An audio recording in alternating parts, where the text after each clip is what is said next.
আর কত অপমান সহ্য করবেন? জাগুন, তৈরি হন জবাব দিতে।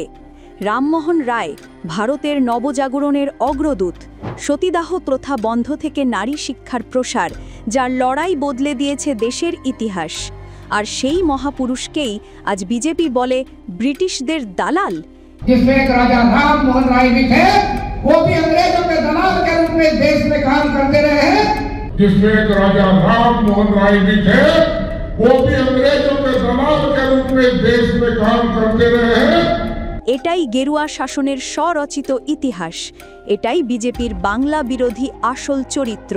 বাংলার মনীষীদের প্রতি বিজেপির ঘৃণা ও অশ্রদ্ধার সীমা নেই।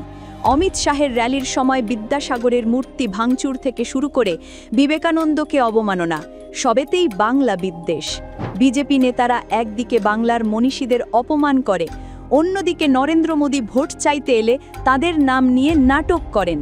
এটা দ্বিচারিতা নয়, এটাই বিজেপির প্রকৃত রূপ, বহিরাগত, বাংলা বিরোধী, ইতিহাস বিকৃতিকারী।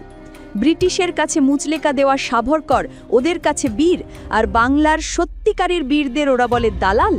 বাংলা এটা কোনো দিন মানবে না। 2026-এ বাংলার মানুষই জবাব দেবে। বিজেপিকে সমূলে উৎখাত করতে হবে। বাংলার অসম্মানের জবাব বাংলাই দেবে। জয় বাংলা।